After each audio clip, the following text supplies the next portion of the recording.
Bueno, estuvo bien. Sí, bastante Bueno, bueno. estimados auditores de la Radio Portales, nuevamente reviviendo la historia junto a mi amigo Patricio. ¿Qué tal, Patricio? Gusto saludarte. ¿Qué tal, amigo querido? Buenos días, queridos Radio Escuchas de la Primera de Chile, Radio Retoma- Portales. Retomando nuestra Sí, pues lugar habitual, digamos, ¿no? presencial, ya hay Presencial. menos barro, ya lo tengo aquí ahora. Pero bueno, muy contento de retomar esta comunicación con ustedes y llevarles, digamos, nuevamente trocitos de historia importantes. Bueno, no se olviden, digamos, suscribirse. Acuérdense que esto después se sube, ¿no es cierto?, a YouTube, a diferentes redes sociales. Así que a nosotros nos interesa justamente su retroalimentación. Suscribirse y la La campanita. campanita, exactamente, la campanita.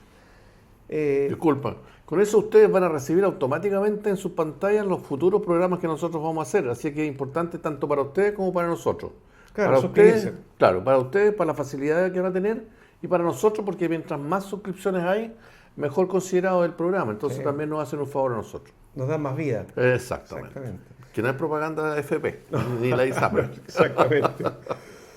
Bueno, cuando ya se dé este programa, se va a haber producido el aniversario de la Escuela Naval. El 4 de agosto, un aniversario más del plantel formador de los oficiales de la Marina de Chile. Y quiero rendir un homenaje a la escuela recitando la poesía de la campana. La poesía de la campana es algo, digamos, que está muy ligado al cadete naval. Desde que, a pesar que estuve solamente 2 años, digamos, pero no se me olvidó nunca. Así que aquí va. El viejo bronce sagrado que en la gloriosa Esmeralda marcó la hora suprema de Prat y sus camaradas. Sigue con la voz sonora, severa, inmutable, exacta, cual suena la incorruptible voz de la conciencia humana, marcando el diario deber a selecta muchachada que ha de defender la honra y las glorias de la patria. Cadetes, la voz solemne de esta histórica campana es el eco ultratumba de Prat y sus camaradas. Aquí tenemos de fondo, digamos, unas campanadas de mi amigo Patricio. Así que mi mejor homenaje para este plantel formador. Debo reconocer que cualquiera que pasa por la Escuela Naval, aún no habiéndose recibido de oficial, guarda los mejores recuerdos y hasta el día de hoy sigue pidiendo reunirse, sigue integrando los WhatsApp de las generaciones y sigue vibrando con ese paso por ese establecimiento matriz de la Armada. Fue un 4 de agosto de 1818 cuando don Bernardo Higgins, hay que reconocerlo, que un oficial de ejército, como él, un estadista con una visión muy oceánica, debido a que sus años de estudio fueron muchos hechos en Inglaterra, y Inglaterra tiene una impronta marítima. Exactamente. Así es que O'Higgins, después de haber dicho, este triunfo y 100 más serán inútiles si no dominamos el mar, pensando en una escuadra, obviamente después había que dotarla de oficiales, porque los oficiales iniciales fueron todos, casi todos extranjeros, sobre todo ingleses. Entonces nace nuestra Academia de Jóvenes Guardiamarinas, que bueno, hasta el día de hoy está ahí y ya tomó el nombre obviamente de Arturo Prat Chacón. Siempre nos reímos porque yo pasé, digamos, por lo que entonces era el edificio nuevo. Claro, yo estuve en la Escuela Naval 77-78 y la Escuela Naval se había trasladado al 67, o sea, ya como 11 años, digamos, edificio nuevo. Ya no el edificio nuevo, a pesar que igual uno le dice nuevo porque está todavía vigente el edificio antiguo, Claro. donde funciona ahora el Museo Marítimo Nacional. Pero nos reímos porque ya su buen tiempo. Todavía hay oficiales egresados de la Escuela Naval Vieja, como dicen ellos. Sí, pues, de todas Cuando era maneras. director del museo me tocó recibir en la oficina de Luis Uribe a almirantes que entraban con un respeto enorme, porque era la oficina del director de la escuela. Exactamente. Entonces, más de uno de ellos me dijo, mire, comandante, quise entrar aquí porque cualquier cadete que entraba a esta oficina, el siguiente paso era la calle. Ah, me imagino, claro. Porque Si eso escalaba al director era porque ya era muy gravísimo. se había cometido una falta Sí. y tenía que entrar ahí, es decir, de ahí, muchas gracias, Sí. y siga su camino. Exactamente. Está llena de simbolismos. Incluso hay un cadete que llegó a capitán de navío, que cuando los trasladaron, tomó su candado de cadete y lo cerró en una de las escalas que se sube a los entrepuentes. Y nadie ha querido retirar ese candado de allí. Ah, mira. Y cuando fui director, por supuesto que tampoco lo hice. Porque llegaban las delegaciones de oficiales antiguos y lo primero que hacían, subían al rellano, porque era el primer rellano de la escala, Ahí está el Oye, candado pero de... fíjate que eso hay que retransmitirlo, porque fíjate que yo fui a dotación 79, 80 y 84 de la Escuela de Abastecimiento, que funcionó, digamos, ¿no es cierto?, Exactamente, muchos años. muchos años, y que fue la continuadora de la Escuela Submarino de Abastecimiento y Servicios, Exactamente. pero en el mismo edificio, o sea, ocupando las mismas instalaciones. Claro, Es claro. bueno eso, fíjate, ¿eh? Sí, Es bueno porque es parte de la... Bueno, y contar un poco, porque ahora donde hay una cancha de fútbol, eso era el patio, debe ser el patio del buque. exactamente, Claro, exactamente. Y el edificio tiene el nombre de Luis Uribe, sí, pues, Luis Uribe Rego, sí. Ya hablaremos de él. justamente. ¿Por qué hablaremos de él? Porque, bueno, partiremos este programa, después del saludo, le hagamos a la Escuela Naval, conversando un poco de qué sucedió, digamos, con los grandes personajes de la Marina posterior a la Guerra del Pacífico. Como dimos ya vuelta a la página, Guerra del Pacífico, ¿qué pasó, digamos, ejemplo, con Carlos Condel? Carlos Condel, capitán de navío ya después del término de la Guerra del Pacífico, mandó a la escuadra en 1887, pero está con afecciones de salud. Así que estuvo solo un par de meses, se enfermó y posteriormente murió. Pero ascendió almirante antes. Ascendió a almirante, sí. Alcanzó a ascender a Sí, almirante, murió justamente en Quilpué, sí, en su tierra. en su tierra. Fíjate que Ernesto Paredes, que es académico nuestro, me contó que la casa donde murió está bastante dejada.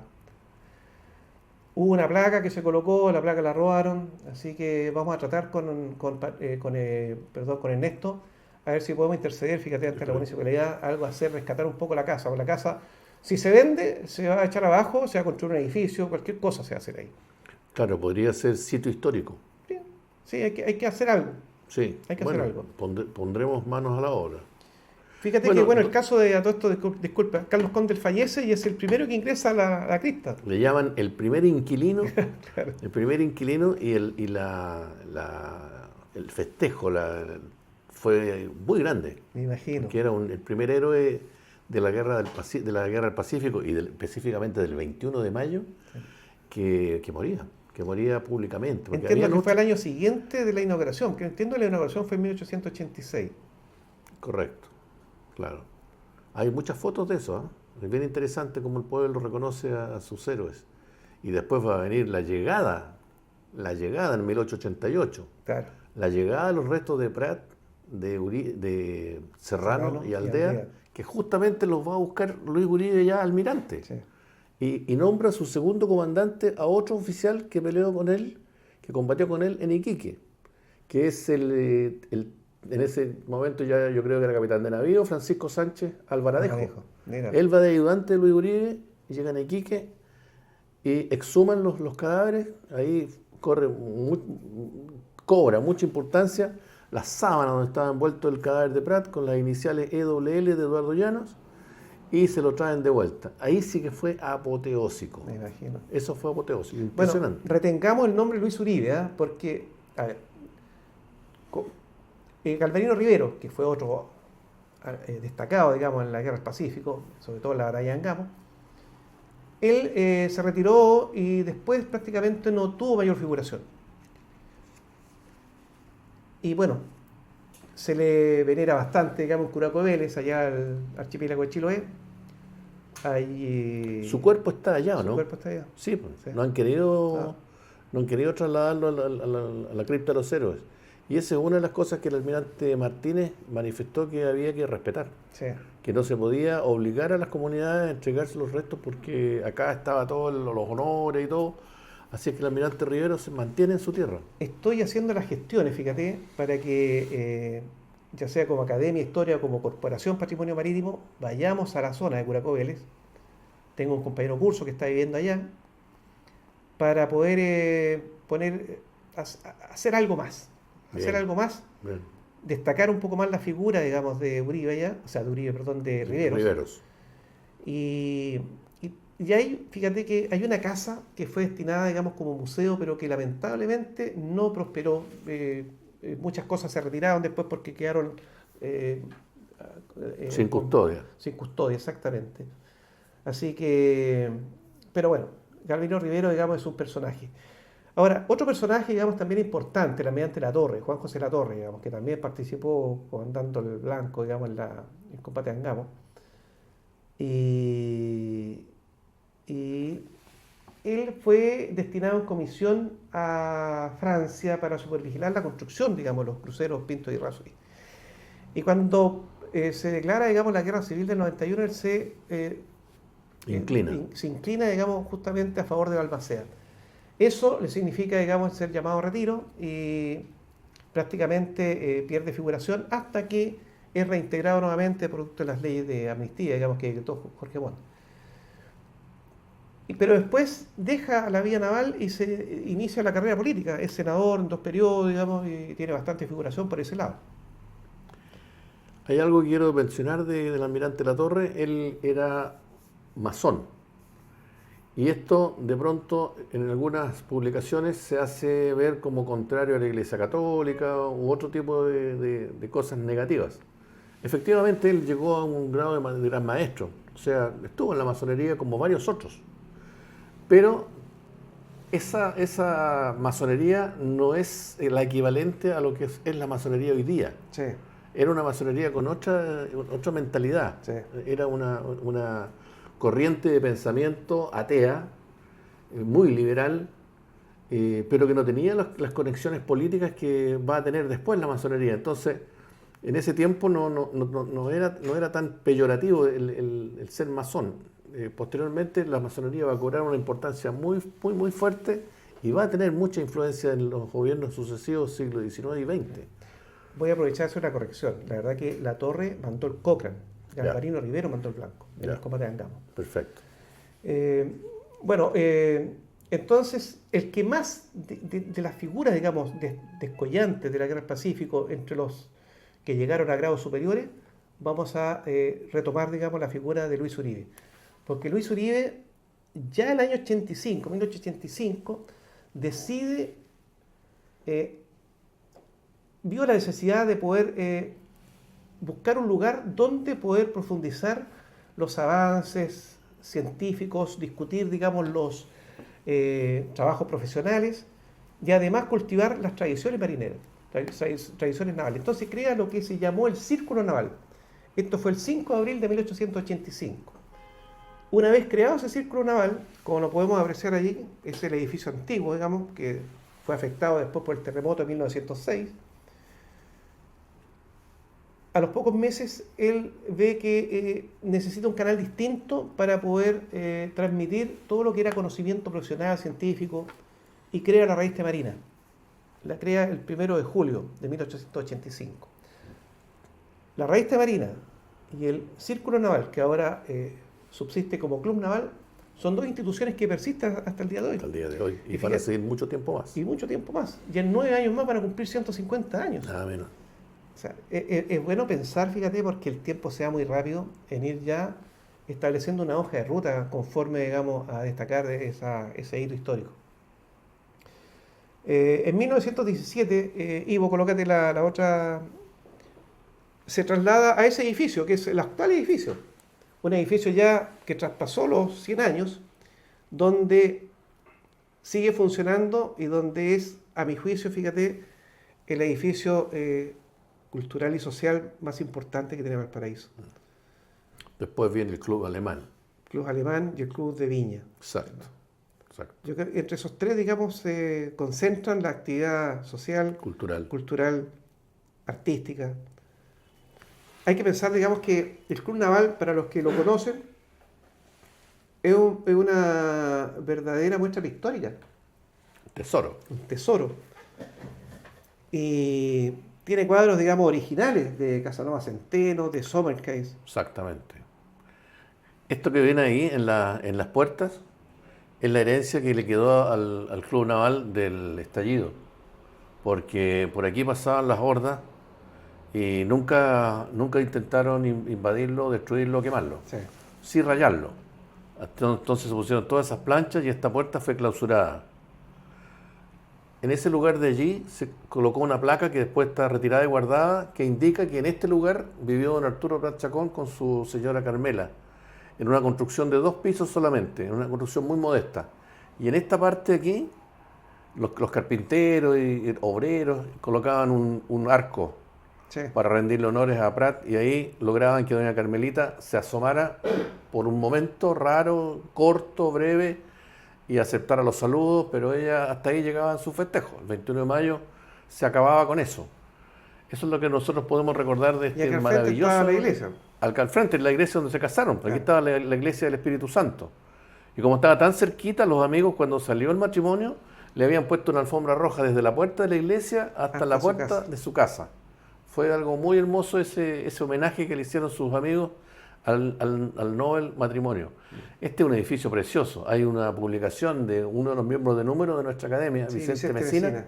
sobre este edificio y toda su arquitectura, que es extraordinaria. Más la colección pictórica que tú mencionas, vale la pena visitarlo, vale la pena entrar a sus salones, tomarse un café o jugarse un cacho con los amigos. Fíjate que y me honro disfrutar. haber sido vicepresidente los años 2010, 2011, 2012 y 2013. Mira qué bien.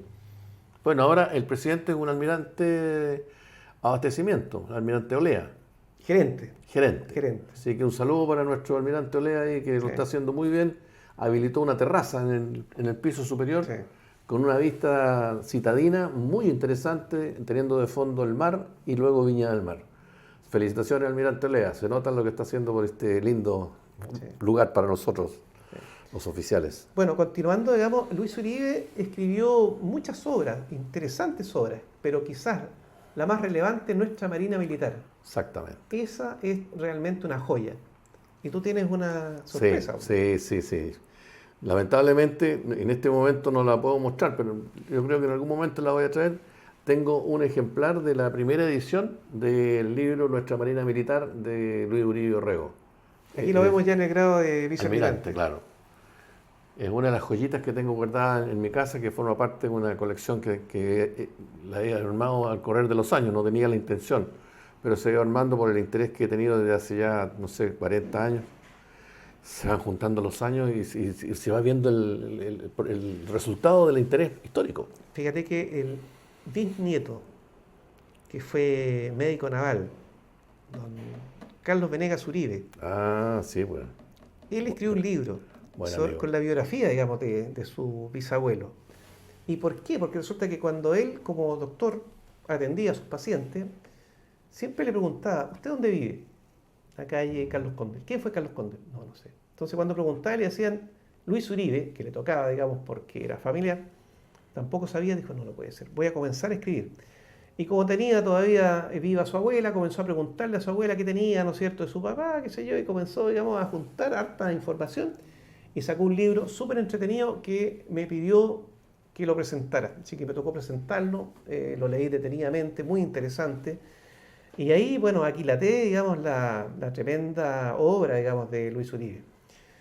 Y que además hay que pensar, digamos, Uribe, Conde, el Prat, La Torre, Montt, todos habían sido compañeros de curso. Sí, Sí, pues, el curso de los héroes de curso de los héroes. 1858.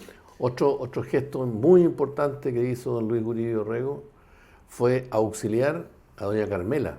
Sí, La viuda de Prat, Carmela Carvajal, se había quedado sola a cargo de doña Rosario Chacón, la madre de Prat. Y la jubilación, el Montepío que le llaman, el Montepío que le entregaba al gobierno a doña Carmela era muy reducido. Y pasaba realmente penurias, era realmente penurias. Entonces don Luis Uribe, todavía en servicio, junto con Vicuña Maquena, hacen gestiones ante el director general de la Armada y se le pide que Prat sea ascendido póstumo al grado de capitán de navío. Esto no mucha gente lo sabe. Yo tuve la hoja de vida de don Arturo Prat, entregada por la Dirección General del Personal, la tuve en mis manos, gracias a una gestión del almirante Renato Valenzuela Ugarte, que en paz descanse, y ahí pude ver la fecha donde dice asciéndese póstumamente al grado de capitán de navío al capitán de fragata Arturo Prat Chacón. Así que a partir de ese momento, doña Carmela pudo tener un poco más de dinero para mantenerse ella y su suegra. Pero además, ella le ayudaba a la viuda de Serrano, claro. que había quedado completamente sola. Y también estaba pasando penurias tremendas, porque Serrano era teniente. Era teniente, claro, Sí, con un sueldo más bajo. Claro, si la jubilación de un capitán de fragata era malo, la de un teniente, Sí, imagínate, claro. la mitad. Sí.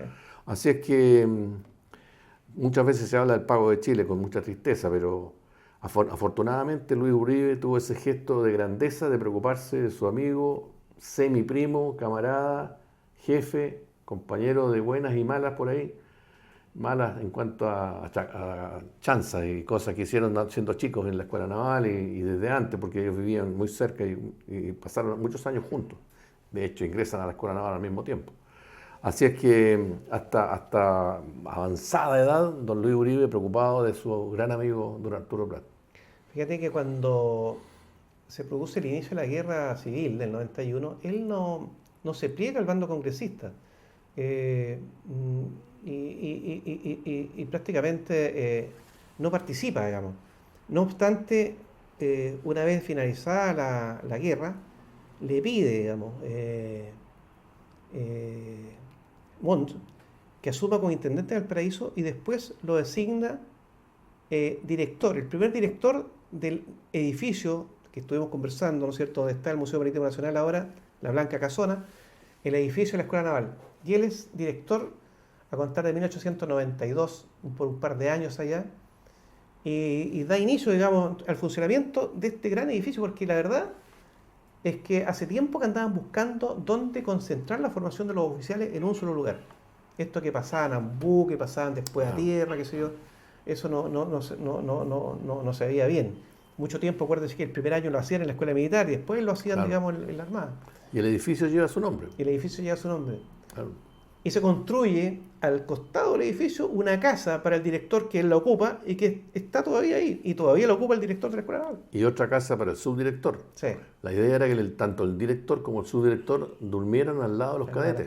Claro. De tal manera que el terremoto del año 6, por ejemplo, sorprendió a la Escuela Naval, pero con su director y subdirector presentes. Sí. Entonces, ese es un concepto muy interesante, que la Armada lo aplica.